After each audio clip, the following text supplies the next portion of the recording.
Hey everybody, it's Jason from the Texas Gun Vault, and today I'm coming to you with another From the Vault video. And this is a little video series that I make from time to time where I get to show off a cool, interesting, or rare firearm, usually from my personal collection, but sometimes, and in the case of this pistol, that is what this is, a gun that is lent to the channel, either for review or simply just to show off. And we are going to be taking a little look today at a firearm that I had no idea even existed. And I am a Colt fan, as you guys know.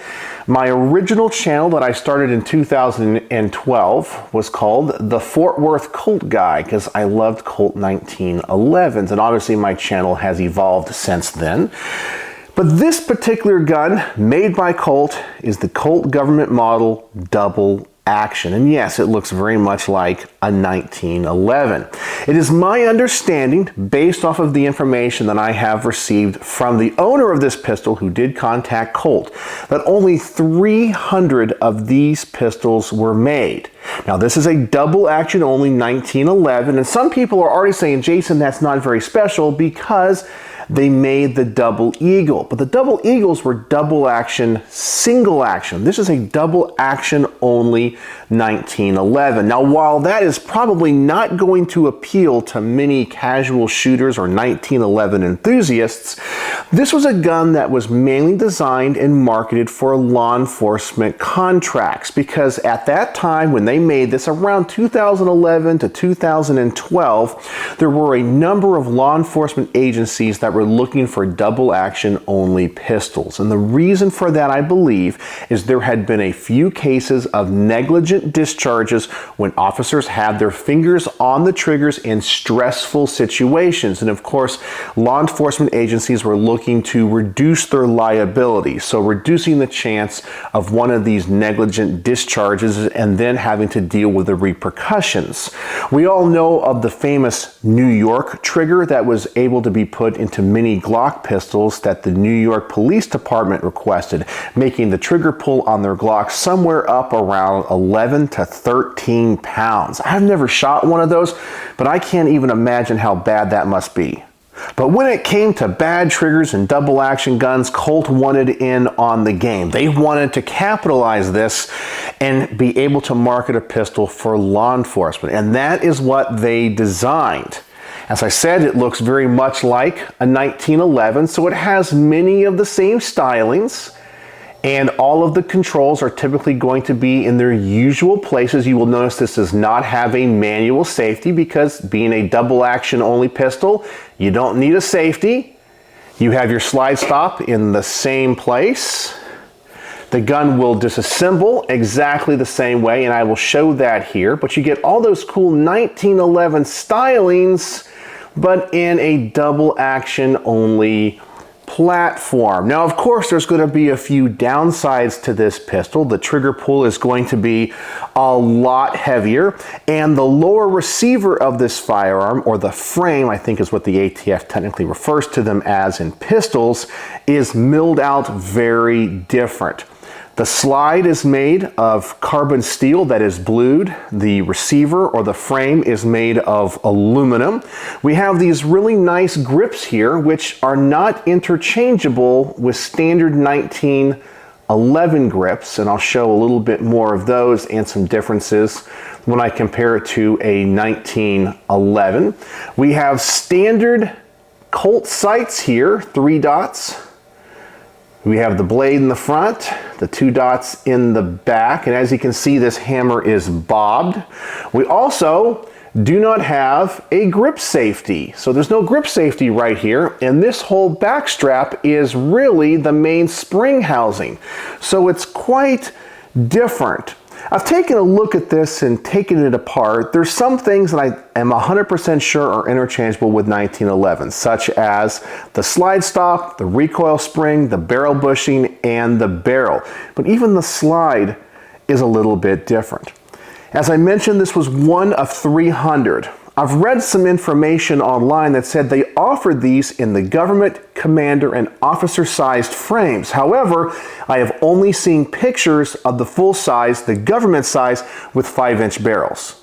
Now, I know some of you guys are asking, because when I do a From the Vault video, I never really shoot the guns because they're collector's pieces and they're rare.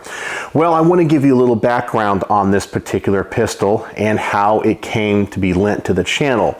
A local subscriber over in the Fort Worth area named Richard contacted me and said, hey, I know you were originally the Fort Worth Colt guy, you like 1911s and you like reviewing cool guns. Well, I got something different for you. I said, awesome.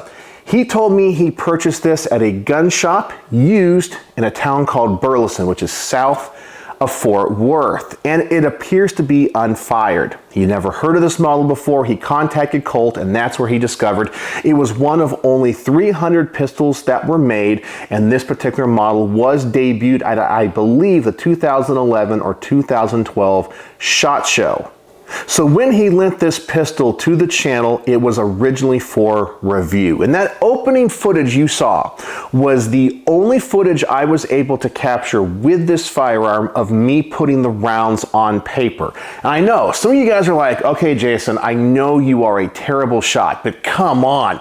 That target was only at about 6 or 7 yards. And that is the truth. When I first shot this, I could not hit the paper. This thing shoots all over the place for me. Is it the really heavy pull? I don't think so. The actual pull of the trigger is pretty smooth and the break is pretty predictable. I shoot 1911s pretty well. It feels good in my hand. It has all the same 1911 ergonomics that you would come to expect. It doesn't feel odd or unfamiliar, but man, was this gun the most inaccurate firearm I have ever shot. In general, it shot really low and to the left. However, I had flyers that were really high and to the right. And after spending about 60 to 70 rounds with this thing, I wasn't able to get any good range footage. I wasn't able to shoot this thing worth a darn. So I was like, you know what I'm gonna do? I'm not even going to do a range report on it. I'm just gonna do a From the Vault video on it, because while I might not shoot it well, and I think the gun is terrible when it comes to its trigger, especially its reset, it still has collector value to people that like the history of 1911s and like the history of the Colt company. So that is what this gun is and how it works. The only other company that I know that makes a complete double action only 1911 is Para Ordnance. But what I want to do now is adjust the camera. I want to compare it to a Colt Series 70 pistol, show you guys some differences, what's the same, what's different about it, and then simply I'll just give you my final thoughts on what this gun is, what its purpose is, I think, to a modern collector and a modern shooter. And I'm just glad to document this because there's not a lot of information out there on this pistol. So let me go ahead and get the camera adjusted and let's take some close-up images and some footage of this gun. So here's the Colt's government model double action, and I also brought out a Series 70 1911 to kind of compare it to. So before I break these down, as you can see, we do have a few differences and a few similarities. Obviously the slides look very similar. We have that scalloped portion in the front. We do have a barrel bushing as well. It does look and feel like a 1911. We have the same grip angle. It uses the same magazines. But here, of course, we have that famous single action trigger, which has a bar which goes through the frame to the back. And here we have a trigger that is on a pivot. As you can also see, the Series 70 has a manual safety, just like we expect, and a grip safety, where the double action does not have that. So I think the biggest differences can be seen by taking these guns down and field stripping them. I'll go ahead and take the Series 70 down first. Most of us have handled a standard 1911 and are familiar with the controls, how to break them down, and so forth. So let's go ahead and take this one apart. Now, being a Series 70, this does not have the firing pin safety in it. And so this is more like the traditional ones that would have been made by John Browning and Colt in the early years and many other manufacturers today. Let's go ahead and take all this out of here and set all of this aside. for just a moment. And then let's take apart the double action. Now it comes apart just like a traditional 1911. You got the barrel bushing. You can remove the plunger there. Of course, we should drop the magazine. Let's ensure the gun is unloaded. We take it back to the disassembly notch. And this is kind of weird because it has that double action trigger. That hammer always wants to go forward. So if you bring it back to the disassembly notch and you don't hold it, it wants to close on you. So you got to pull it back in that disassembly notch. You got to make sure you hold it in place. A little bit trickier than a 1911. And there we go. Okay. So that comes out, and then the slide comes off the front. We have a typical recoil spring assembly, looks just the same. Have a typical front to that as well. The barrel comes out the same way. You have a barrel bushing, and what I can tell is a standard 1911 barrel. Now this one is stainless. Now, let's take a look at these slides and see the differences here. Now, obviously, the one on the left here is the double action. The one on the right is the Series 70. Now, this does have the Series 80 firing pin safety. Now, 1911s can have those as well, so that's not special. They both have internal extractors. And I would have to say that the front of the slides pretty much look the same. The locking lug portions are the same, the dimensions are the same, going all the way back to the breech face. But that's where things get a little bit different. So one of the things I did notice is how recessed in the firing pin is. So here we have the Series 70 on this side, and you can see that back plate. I don't have an exact measurement for how recessed that back plate is, but the one on the double action is very far back, and that probably has to be that way for that hammer. So if I put those side to side, you can see that firing pin is probably going to be a little bit shorter in the double action. The Series 70 also has a cutout right here, which we'll normally find on most 1911s, because that corresponds to the disconnector in the top of the frame, where the double action does not have that because it is a double action trigger and doesn't need that disconnector. So those are the biggest differences in this slide. I also noticed there's a little bit of a cutout portion here in the double action slide, which corresponds to the trigger bar, where the standard 1911 does not have that. But that's the main differences between those slides. I think it's worth discussing because the two slides are not interchangeable. Now let's go ahead and take a look at these frames. So here's the double action frame. As you can see, the grips are definitely different. They're a different shape because you don't need the manual safety here. Now on a traditional 1911, you have this detent tube or a plunger tube, and that has a plunger on both sides. One acts as the detent for the manual safety, and the other one acts as a detent for the slide stop. However, on the double action, you don't have that tube because you don't need one for a manual safety, and that plunger detent is actually built into the grip, so there's no tube there. I have never seen that before, so I don't know if when you take off this grip, is there a spring behind it? I'm kind of scared to take it apart because I don't want to mess with it, but that seems like it is a little bit over-engineered and a little bit too complicated for what this gun needs to be. Just having a typical tube there with a detent I think would work just fine. On this side, hopefully you can see this, we do have a removable panel. So I guess once these grips come off, there's a panel here on the side which would allow you to get to all the little parts of this double action trigger, where of course on a standard 1911 you don't have that at all. It is just solid.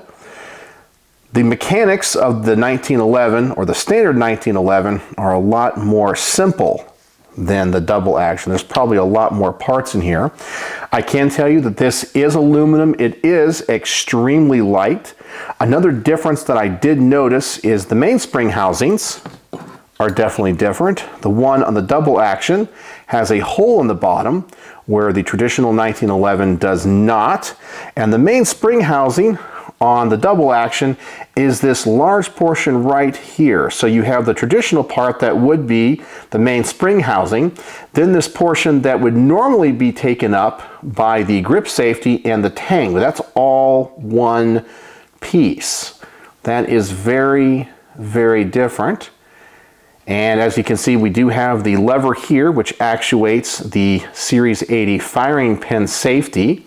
So you just can't buy one of these and drop in traditional 1911 parts and make it a traditional 1911, nor could you drop in the double action parts into a traditional 1911 frame and make it a double action. There really are just too many differences, and they are completely different firearms. While cosmetically they look very similar, even the magazine releases are the same. So you have a lot of dimensions and a lot of familiarity between the two models, but the double action really is its own beast. So that's kind of some of the things that I've noticed are the same and different. Let me go ahead and put these guns back together, and I'll show you one more thing about this gun that I don't like. Alright, so now that we've gone over some of the visual similarities between this and a 1911, and obviously some of the differences, I said I wanted to show you something about this gun that I didn't like. And obviously it has to do with the trigger, because the double action trigger is what makes this thing special, and honestly what I think makes it shoot so poorly for me. So as always, I'm going to visually inspect that chamber. Always want to safety check your firearms, especially when you're going to dry fire. So I'm going to go ahead and dry fire this pistol, and then I will show you this reset. So here's this big, long, heavy trigger pull. You bring it back to the wall, and then let's reset, and now let's listen. Man, that is a loud, tactile reset, right? You're ready to pull that trigger back? No, it fooled you. The reset, like all double actions, is way out there. Oh my gosh, why does it have a false reset? So there's something mechanically in this pistol that's making that sound. And if you are used to double action, single action firearms, or striker fired firearms, that's really weird to have this very loud and very tactile reset. You feel it. It feels like a typical 1911 or a Glock trigger, and you're not even close to resetting that trigger. It's really odd. So I understand why Colt made this. As I said, there were law enforcement agencies out there that were looking for double action pistols for various reasons. And I guess there were a bunch of companies that were out there trying to fulfill this need, and Colt said, I want some of that, because they're always going after those military and law enforcement contracts. So they created a gun that just isn't fun to shoot. Now, as a law enforcement pistol, I don't think it's that good either. I've watched a lot of videos of law enforcement discharges of firearms in very stressful situations, whether that be traffic stops gone bad or bank robberies or the like. And sometimes they need to shoot those firearms really fast. And let me tell you, with a double action trigger like this, you're not going to be able to shoot it that fast. Now, I know what some people are going to say. You need to go watch Jerry Michalek. Right, but not every police officer is Jerry Michalek. I don't got the ability to shoot this thing fast, and if I did, it's definitely not going to be very accurate. So I really feel like, compared to other guns that law enforcement has adopted, like the Glock or the SIG P229 or 226, this honestly is an inferior gun. I understand why Colt made it. It's for people that like 1911s, that are looking for a gun that looks like a 1911 and feels like a 1911, but honestly functions a lot different. And for someone like me, I don't like it. I don't think you would like it either, even if you are a big 1911 fan. However, this gun is still historically and mechanically interesting. And for that, if you are a collector, this is something that I think you might have to have in your collection. You know, if you really like Colts, there are a few pistols out there that are complete duds that you absolutely have to have an example of. And one of those is the M2000. I used to own one of those. I ended up trading it or selling it for something. But I honestly think if you can track down one of these, one of 300, I think it's a really cool addition to your Colt 1911 collection. You might not like shooting it, but from a collector standpoint and a historical standpoint, I definitely think it is interesting and could have a place in your collection. But as a practical gun, I would not recommend it. As a range gun, I would not recommend it. And as a carry gun, I would not recommend it. So one of 300, and I think there's a reason why the number of these pistols made were so small. They just weren't popular, and they really aren't that great. But it is really cool to have one here on the table to get a chance to experience, to hold, and to shoot. So thank you so much, Richard. I shared all of the information that I could possibly discover about this pistol, all the differences I could discover. I am 100% sure I am leaving something out. So if you know anything about these pistols, let me know in the comment section below. And if you've never heard of this pistol, does it interest you? Would you want one for your collection? So this has been a really cool From the Vault video on the Colt Government Double Action. So let me know what you think in the comments section below. And as always, thanks for watching.